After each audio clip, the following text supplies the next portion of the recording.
Assalamu alaikum. My name is Khan Max and you are watching Khan Max, a social agent YouTube channel.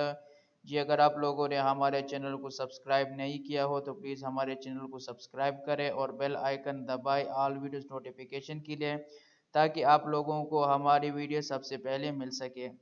जी हमने इससे पहले आप लोगों को बहुत सी वीडियोस अपलोड किए हैं, लेकिन वो सारे के सारे वीडियोस पश्तो लैंग्वेज में हैं। तो बस दोस्तों ने रिक्वेस्ट किया है कि आप इन वीडियोस को थोड़ा सा उर्दू में भी एक्सप्लेन करें, उर्दू में भी अपलोड करें। हमको पश्तो थोड़ी बहुत आती है, लेकिन हमको इस पे अबूर हासिल नहीं है। अगर आप उर्दू में एक्सप्लेन करेंगे तो हमारे लिए बहुत फ़ायदा होगा। तो ऑलरेडी मैं ये जो डीएम का पेपर है ये ऑलरेडी मैं अपलोड कर चुका हूँ पश्तो लैंग्वेज में। आप देख सकते हैं 3 हिस्सों में हमने इसको तकसीम किया था। तो इंशाल्लाह आज शुरू करते हैं उर्दू वर्जन में। तो जो लोग पश्तो वाले हैं तो उनको देखने की ज़रूरत नहीं है, अगर फिर भी देखना चाहते हैं तो देख सकते हैं। लेकिन ये उर्दू वर्जन है, उर्दू वर्जन को भी हमने 3 हिस्सों में तकसीम किया हुआ है। तो इससे पहले आज हम पार्ट 1 करते हैं, तो चलिए शुरू करते हैं। 30 टोटल ऑब्जेक्टिव्स है इस पेपर के। ये डीएम का पेपर है जो ईटा के ज़रिए 1 दिसंबर 2019 को हुआ था, मॉर्निंग टाइम हुआ था। तो चले इसका जो फाइन आर्ट्स और ड्राइंग पार्ट है उसको शुरू करते हैं। नंबर फर्स्ट है हमारे पास the 3 major categories of visual arts are, कि विजुअल आर्ट जो बसरी हुनर है उसके जो 3 मेजर बड़े हिस्से हैं, बड़े किस्में हैं, बड़े अकसाम हैं, वो कौन कौन से हैं। Number 1 paintings, drawing and photography. Number B painting, drawing and sculpture. Number C paintings, sculpture and architecture. Number D pictures, sculpture and architecture. तो इसमें एग्जैक्टली करेक्ट आंसर हमारा कौन सा है? सी है। सी एग्जैक्टली करेक्ट आंसर है हमारे साथ। पेंटिंग कहते हैं जब आप किसी चीज को रंग देते हैं, रंग के जरिए इसकी मुजस्मा शक्ल बनाते हैं, इसको पेंटिंग कहते हैं। स्कल्पचर जब हम मुजस्मा बनाते हैं, जो बुत मूर्ति होती है, जब उस बुत मूर्ति को हम बनाते हैं तो उसको स्कल्पचर कहते हैं। आर्किटेक्चर, आर्किटेक्चर कहते हैं हुनर फनी तामीर को, हुनर तामीर को जो अंदाज से हम तामीर करते हैं उसको आर्किटेक्चर कहते हैं। फोटोग्राफी जो हम मुसव्विरी करते हैं, तस्वीरें खींचते हैं, उसको फोटोग्राफी कहते हैं। ड्राइंग जो हम खाका बनाते हैं पेंसिल, कलम या ब्रश के जरिए से, तो उसको ड्राइंग कहते हैं। Number 2, the material value of art refers to, material value art की किस चीज को कहते हैं? मटेरियल कहते हैं मादी, वैल्यू कहते हैं अहमियत। फन की मादी अहमियत किस चीज को कहा जाता है? Number A it's materialism. Number B the value of it's media. Number C the expansion production. Number D the amount paid to the artist. तो इसमें जो एग्जैक्टली आंसर है वो क्या है हमारे साथ? The value of it's media. Material value of art जो होते हैं वो इसकी मीडिया की वैल्यू होती है। मीडिया वो जरिया जिसके जरिए से ये दिखाई देता है, जो वो जरिया जिसके जरिए से ये लोग इसको देखते हैं, वो मीडिया जिसकी वजह से लोगों को के हाँ पहुंचता है। जो जो इसकी मीडिया की जो वैल्यू होगी वो वैल्यू इसकी क्या होगी? मटेरियल वैल्यू कहा जाएगा, समझी जाएगी। मटेरियलिज्म, मटेरियलिज्म कहते हैं जो मादा परस्ती है उसको कहते हैं, या इस सोच को कि सारी दुनिया मादी सी बनी है, तो इसको कहते हैं मटेरियलिज्म। मादियत को कहते हैं नॉर्मली। तो नंबर जो एक्सपेंड जो कहते हैं एक्सपेंसिव प्रोडक्शन है, यानी कीमती पैदावार, कीमती बनाना, जो चीज़ को आप बनाए और वो कीमती बन जाए, जो प्रोडक्शन के जरिए कीमती होता है, प्रोडक्शन कीमती प्रोडक्शन पैदा करते हैं, उसको एक्सपेंसिव प्रोडक्शन कहते हैं। अमाउंट पेड वो रकम जो आर्टिस्ट को दी जाती है। Number 3, the art train reapers, art train कहा जाता है फन की जो रेलगाड़ी है, फनी रेलगाड़ी किस चीज को कहते हैं? Goering's plan to move his cache of stolen art. Number B a national museum housed in a railroad station. Number C an art education program. Number D the progression of art style through human history. तो इसमें हमारा exactly जो answer है वो हमारे साथ है, हमारे पास है ए, गोरिंग्स प्लान, गोरिंग एक आर्टिस्ट था, उसका वो मंसूबा जिसमें वो अपने चोरी हुई आर्ट की जो कैश होती है, बकायाजात होती है, उसको हटाना होता है, उसको महफूज रखना होता है। तो इसका एक आर्टिस्ट था, इसका एक आर्ट स्टोल किया है, स्टोलन हुआ था, हुआ था। तो उसके जो बकायाजात थे, कैश कहते हैं बकायाजात को। Cash is a special storage for temporary files, या जो बकायाजात होते हैं किसी चीज से, उसको कैश कहते हैं। आप लोगों ने कंप्यूटर में अक्सर इसको देखा होगा, इसको कैश कहते हैं। नेशनल म्यूजियम जो रेल रोड स्टेशन में मौजूद है, और आर्ट एजुकेशन, आर्ट फनी तालीम प्रोग्राम, और इसी तरह the progression of art style through human history, ही इंसानी तारीख में जो आर्ट की प्रोग्रेशन हुई है, तरक्की हुई है, पेशरव हुई है, इर्तिका हुई है, उसको कहते हैं progression. Number fourth, an extremely beautiful Persian carpet is an example of बहुत ही ज्यादा पारसी खूबसूरत कारपेट। वो कारपेट जो पारस में बनते हैं, अक्सर पारसी कालीन बहुत ज्यादा मशहूर होते हैं। तो वो कालीन एग्जाम्पल है किस चीज की? फाइन आर्ट्स, फाइन आर्ट की एक एग्जाम्पल है। आर्किटेक्ट स्किल, फन तमीर हुनर की एक मिसाल है। वीविंग, बुनने की एक मिसाल है, जिसको बुनना कहते हैं। मुख्तलिफ जो तार होते हैं वो एक दूसरे के साथ मिलाते हैं, जो स्वेटर, जुराबे, दस्ताने वगैरह बनाते हैं, उसको वीविंग कहते हैं। थ्रेडिंग या थ्रेडिंग, थ्रेडिंग जो तारों को एक दूसरे से मिलाया जाता है, तो उसको कहते हैं थ्रेडिंग। तारों की जरिए किसी चीज को बनाने को थ्रेडिंग कहते हैं।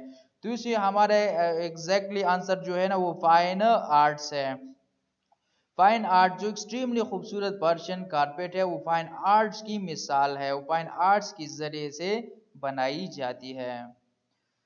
Number fifth, a painting of fruit and flowers on a table is, एक मेज पर जो मेवे और फूलों की जो पेंटिंग है, जो मुसव्विरी है, वो किया है। स्टिल लाइफ, एक स्टिल लाइफ है। स्टिल लाइफ और साकिन जिंदगी को कहते हैं, यानी वो जिंदगी जो बज़ाहिर में आपको जिंदगी की तस्वर पेश करता है, बाकी उसमें जिंदगी नहीं होती है। जैसे कि आप देख के, आप किसी ने एक तस्वीर बनाई हो एक स्कूल की, जिसमें मुख्तलिफ बच्चे खड़े होते हैं, टीचर्स खड़े होते हैं, तो वो एक स्कूल की जिंदगी की अक्कासी करता है, लेकिन बेसिकली उसमें कोई जिंदा नहीं होता, कोई जिंदगी नहीं होती है। That's called still life. Non representational work, वो काम जो किसी चीज को रिप्रेजेंट नहीं करता, किसी चीज की अक्कासी नहीं करता। पोर्ट्रेट, पोर्ट्रेट कहते हैं बुनियादी तौर पर वो तस्वीर जिसको टुकड़ों में पेश किया जाए, और पोर्ट्रेट के टुकड़े के असल मकसद वो तस्वीर जिसमें किसी चीज या किसी शख्स का चेहरा, सर और ज्यादा से ज्यादा कंधे तक जो तस्वीर हो, उसको कहते हैं पोर्ट्रेट। यानी वो शख्स मुकम्मल वो और भी है, वो कंधे से नीचे और भी है, लेकिन हमने सिर्फ और सिर्फ कंधा, सर और चेहरा उसका लिया हुआ है, इसको कहते हैं पोर्ट्रेट इमेज। ड्राइंग, ड्राइंग पहले मैंने कहा खाका साजी, खाका बनाना, मुसव्विरी करना। तो इसमें हमारा जो है ना, वो क्या है? स्टिल लाइफ है। इसमें क्या है? जिंदगी है, लेकिन वो क्या है? साकिन जिंदगी है। हकीकत में ये फ्रूट होता नहीं है कि आप उस तस्वीर से, वो सेब बना हुआ है, आप उस सेब को लेंगे और काले खा पाएंगे, या कोई केला बना हुआ है, या कोई ग्रेप्स अंगूर है, आप उसको उठा के खा पाएंगे? नहीं, आप खा नहीं सकेंगे, क्योंकि वो स्टिल लाइफ है, हकीकत में नहीं है। So that's called the still life. Number six, diptych is, diptych है, डिप्टेक किया है टू पार्ट्स स्कल्पचर, दो हिस्सों वाला मुजस्मा। टू पैनल पेंटिंग, दो हिस्सों, दो टुकड़ों में तकसीम किया हुआ पेंटिंग, की हुई पेंटिंग। डबल बिल्डिंग, वो बिल्डिंग जो दो हिस्सों में तकसीम की गई हो। और रिपीटेड इमेज, वो तस्वीर जो बार बार दोहराई गई हो। तो इसमें क्या है? टू पैनल पेंटिंग है, वो तस्वीर जो दो हिस्सों में तकसीम की जाए, उसको कहते हैं टू पैनल्ड पेंटिंग। इसकी एग्जांपल इस तरह है कि आप लोग अगर देखें तो ट्रक के बाहर बाज लोग तस्वीर बनाते हैं, तो ट्रक के वो जो बाहर हिस्सा होता है जहाँ पे माल लोड किया जाता है, वो 8-10 जो तख्ते होते हैं उससे बना हुआ होता है, लेकिन उस पे तस्वीर एक ही बनी होती है, तो उसको कहते हैं पॉलीटेक इमेज।